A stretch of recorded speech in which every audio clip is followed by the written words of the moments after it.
Welcome back to my channel Bansal Biology. आज का जो वीडियो है इसमें हम एक नए टॉपिक के बारे में देखने वाले हैं जो कि है हाइड्रोपैथी प्लॉट। ये जो हाइड्रोपैथी प्लॉट है ये प्लाज्मा मेम्ब्रेन से रिलेटेड टॉपिक है। So let's get started with the lecture guys. अगर हम यहाँ पे प्लाज्मा मेम्ब्रेन की बात करें तो हमें पता है प्लाज्मा मेम्ब्रेन जो होती है वो लिपिड बाइलेयर स्ट्रक्चर होता है। लिपिड बाइलेयर स्ट्रक्चर में जो ये हमें अंदर की तरफ आपको दिख रही है दो टेल लाइक स्ट्रक्चर है, किस चीज का बना होता है? ये बना होता है हाइड्रोफोबिक रीजन का। हाइड्रोफोबिक रीजन यानी कि ऐसा रीजन जिसको पानी से डर लगता है। अब यहाँ पर ऐसा तो है नहीं सिर्फ लिपिड की ही लेयर प्रेजेंट हो, यहाँ पर क्या प्रेजेंट होते हैं? यहाँ पे कुछ प्रोटीन्स भी प्रेजेंट होते हैं। अब ये जो प्रोटीन है इतना रीजन जो कि किसको स्पैन कर रहा है, जो कि मेम्ब्रेन को स्पैन कर रहा है, ऑब्वियस सी बात है ये भी हाइड्रोफोबिक ही होना चाहिए तभी वो मेम्ब्रेन को स्पैन कर पाएगा, नहीं तो कैसे मेम्ब्रेन को स्पैन कर पाएगा? क्योंकि यहाँ पे हाइड्रोफोबिक टेल्स प्रेजेंट है। तो अब हम यहाँ पे इसका रिलेशन हाइड्रोपैथी प्लॉट के साथ कैसे है? हम हाइड्रोपैथी प्लॉट में क्या देखते हैं कि समझिए अगर हमारे पास एक पॉलीपेप्टाइड है तो उस पॉलीपेप्टाइड में कितने सेगमेंट्स ऐसे हो सकते हैं जो कि ट्रांस मेम्ब्रेन हो, या फिर कितने ऐसे segments alpha helical transmembrane हो सकते हैं। क्योंकि मेरे को अभी नहीं पता, मेरे पास ऐसे रैंडमली एक पॉलीपेप्टाइड है। अब मुझे इस पॉलीपेप्टाइड में जानना है कि कितने ऐसे potential alpha helical transmembrane segment इसके पास है।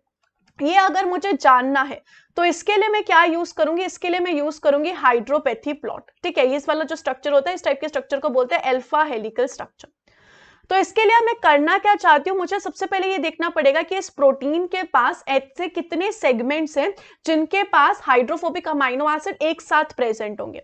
क्योंकि यहां पर अगर हम देखें इसको अगर ट्रांस मेम्ब्रेन होना है तो हाइड्रोफोबिक अमाइनो एसिड सबसे पहली बात तो एक साथ होने चाहिए। उसी के साथ साथ एक और शर्त यह है कि मिनिमम 20 अमाइनो एसिड एक साथ हाइड्रोफोबिक होने चाहिए। जब एक साथ minimum amino acid 20 amino acid hydrophobic होंगे तो वो ऑब्वियस सी बात है वो इसको क्या करेंगे, अल्फा हेलिकल स्ट्रक्चर में पास कर देंगे इस लिपिड बाइलेयर को। तो इसके लिए हम क्या करते हैं, इसके लिए जैसे हमारे पास एक बहुत बड़ा सा प्रोटीन का स्ट्रक्चर है तो इस प्रोटीन के स्ट्रक्चर में हम विंडो लेते हैं। विंडो यानी कि हम इस प्रोटीन के स्ट्रक्चर में सेगमेंट्स लेंगे। ये जो सेगमेंट है वो कितने होंगे? 7 से लेकर 20 अमाइनो एसिड के हम सेगमेंट्स ले सकते हैं। छोटे छोटे छोटे हम सेगमेंट्स लेते हैं इस पॉलीपेप्टाइड के, और इन सेगमेंट्स को हम क्या करते हैं, इन सेगमेंट्स को हम नॉन पोलर सॉल्वेंट से किधर ट्रांसफर करते हैं? नॉन पोलर सॉल्वेंट से मैं इसको ट्रांसफर करूंगी वाटर में। अब वाटर मॉलिक्यूल कैसे, मतलब वाटर तो हाइड्रोफिलिक है क्योंकि वो तो वाटर है, और जो नॉन पोलर सॉल्वेंट है वो हाइड्रोफोबिक होता है।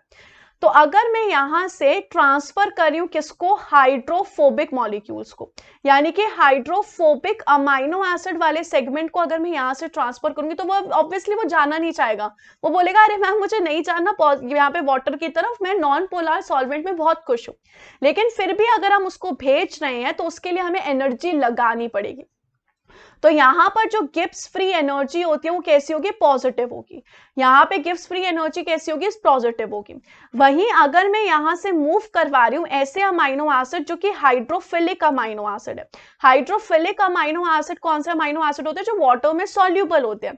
तो वो अमाइनो एसिड तो खुशी खुशी जाएंगे, वो अमाइनो एसिड बोलेंगे तो लो यार जाओ हम तो जा रहे हैं। तो इस कंडीशन में जो वैल्यू होगी डेल्टा जी की वो किस तरीके की होगी? इस कंडीशन में डेल्टा जी की वैल्यू जो होगी वो नेगेटिव होगी। तो यहां पर ये जो नेगेटिव और पॉजिटिव वैल्यू है इसी को ही क्या बोला जाता है? इसी को बोला जाता है हाइड्रोपैथी इंडेक्स। और इस हाइड्रोपैथी इंडेक्स के बेसिस पे हम यहाँ पे क्या प्लॉट करते हैं? हाइड्रोपैथी प्लॉट करते हैं। देखिए किस तरीके से हम इसको प्लॉट करते हैं। जैसे कि आप देख रहे हो यहाँ पे एक ग्राफ है, वाई एक्सिस पे हम क्या लेते हैं? हाइड्रोपैथी इंडेक्स, और एक्स एक्सिस पे हम क्या लेते हैं कि कितने अमाइनो एसिड है। हमें पता है यहाँ पे क्या होने चाहिए? एटलीस्ट 20 अमाइनो एसिड होने चाहिए अगर उसको अल्फा हेलिकल स्ट्रक्चर में पास करना है। सेकेंड चीज यहाँ पर है कि जो वैल्यू होनी चाहिए वो पॉजिटिव में होनी चाहिए। ऑब्वियसली अगर वो पॉजिटिव में वैल्यू है तभी तो हमें पता चलेगा हाइड्रोफोबिक है। तो इस कंडीशन में आप देख सकते हो, अगर आप यहाँ पे देखो ये जो नीचे वाला रीजन है ये आपको नेगेटिव दिखा रहा है। नेगेटिव दिखा रहा है यानी कि यहाँ पर जो वैल्यू है किसकी है? हाइड्रोफिलिक अमाइनो एसिड की है। और जो ऊपर यहाँ पे दिखा रहा है एक्सिस पे वो कौन से होंगे? हाइड्रोफोबिक अमाइनो एसिड होंगे। क्योंकि इसमें जो डेल्टा जी की वैल्यू है वो पॉजिटिव है और यहाँ पर जो डेल्टा जी की वैल्यू है वो नेगेटिव है, इस तरीके से नेगेटिव। और ये पूरे पॉलीपेप्टाइड का दिखा रहा है, आप देख सकते हो एक तरफ इसका एन टर्मिनल है एक तरफ इसका सी टर्मिनल है। तो अगर मैं इस पूरे चेन में जाऊं तो सिर्फ मुझे एक जगह ऐसा दिख रहा है कि जहां पे हाइड्रोफोबिक अमाइनो एसिड प्रेजेंट है, बहुत सारे आप देख सकते हैं। इसमें अगर मैं देखूं कितने अमाइनो एसिड्स हैं, तो यहाँ पर अगर मैं इस तरीके से प्लॉट करूं तो यहाँ पर देख सकते हैं और इस तरीके से देख सकते हैं यहाँ पर। तो यहाँ पर लगभग 65 से लेकर 90 अमाइनो एसिड लगभग मुझे समझ में आ रहे हैं। तो ये अमाइनो एसिड 20 अमाइनो एसिड से तो ज्यादा ही है, और ये सारे के सारे जो अमाइनो एसिड है ऊपर की तरफ है, यानी कि हाइड्रोफोबिक और एक साथ प्रेजेंट है। तो मुझे इससे क्या पता चल गया कि ये जो है इतना हिस्सा मेम्ब्रेन को पास करेगा, और इतना हिस्सा मेम्ब्रेन को कितनी बार पास करेगा, सिर्फ एक ही बार पास कर सकता है, सिर्फ एक ही बार वो ट्रांस मेम्ब्रेन होगा। ऐसा मैं क्यों कह सकती हूँ कि मुझे और कोई दिख ही नहीं रहा, यहाँ पे मुझे हाइड्रोफिलिक दिख रहा है, यहाँ पे मुझे हाइड्रोफिलिक दिख रहा है, सिर्फ एक साथ मुझे एक ही बार दिख रहे हैं हाइड्रोफोबिक, इसलिए मैं बोल सकती हूँ कि सिर्फ ये एक ही बार पास करेगा मेम्ब्रेन को। ये किसका एग्जाम्पल है, ये है ग्लाइकोफोरीन का, और आप यहाँ पे देख भी सकते हैं ग्लाइकोफोरीन के बारे में। यहाँ पर ये इस तरीके से देखिए, सिर्फ और सिर्फ ये एक ही बार पास कर रहा है प्लाज्मा मेम्ब्रेन को, उससे ज्यादा ये पास नहीं कर रहा है। सिमिलरली अगर मैं आपको एक और एग्जाम्पल बताऊं तो यहाँ पर बैक्टीरियोरोडोप्सिन का एग्जाम्पल देख सकते हैं। इसमें आप देख सकते हैं कि काफी बार पास कर रहा है, ये काफी बार पास कर रहा है। सबसे पहली शर्त तो ये होनी चाहिए कि इसकी वैल्यू पॉजिटिव होनी चाहिए डेल्टा जी की। सेकेंड चीज की जो डेल्टा जी की वैल्यू है जो ऊपर की तरफ जा रहे हैं, उसमें जो एक साथ सेगमेंट है वो कितने का होना चाहिए, वो सेगमेंट जो है 20 अमाइनो एसिड का होना चाहिए। तो इस तरीके से हम यहाँ पे देख रहे हैं 20 अमाइनो एसिड का एटलीस्ट होना चाहिए। तो आप देख सकते हैं इन सब में कैसे प्रेजेंट है, 20 अमाइनो एसिड तो आराम से प्रेजेंट है ही इन सब सेगमेंट्स में। तो यहाँ पर मुझे इससे पता चल गया कि ये जो प्रोटीन है ये प्लाज्मा मेम्ब्रेन को एक से ज्यादा बार क्रॉस करा, और आप देख सकते हैं यहाँ पर लिखा भी है कितनी बार क्रॉस करेगा, 7 बार, 1 2 3 4 5 6 और 7 टाइम्स ये अल्फा हेलिकल स्ट्रक्चर में पास करता है। आप यहाँ पर इस चीज को देख भी सकते हैं, इस तरीके से आप देख सकते हैं। यहाँ पर एक और चीज ये आती है कि जो आपको ये पीक दिखा रहा है, ये आपको क्या बताता है कि ये जो यहाँ पे जो अमाइनो एसिड्स होंगे ये मोस्ट हाइड्रोफोबिक होंगे, क्योंकि आप देख सकते हो इनकी जो वैल्यू है ये कितनी ज्यादा है पॉजिटिव में, तो ये मोस्ट हाइड्रोफोबिक अमाइनो एसिड्स है। और इसमें जब हम यहाँ पे नॉन पोलर सॉल्वेंट से वाटर में पास करते हैं तो पूरे के पूरे पॉलीपेप्टाइड को हम पास नहीं करते हैं, हम यहाँ पर जैसे कि मैंने कहा सेगमेंट्स में पास करते हैं 7 to 20 अमाइनो एसिड्स की।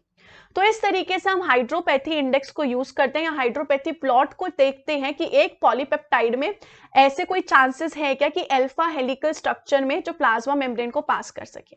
हाइड्रोपैथी प्लॉट जो है वो हम अल्फा हेलिक्स के लिए यूज करते हैं, हम यहाँ पे बीटा बैरल के लिए यूज नहीं कर सकते हैं।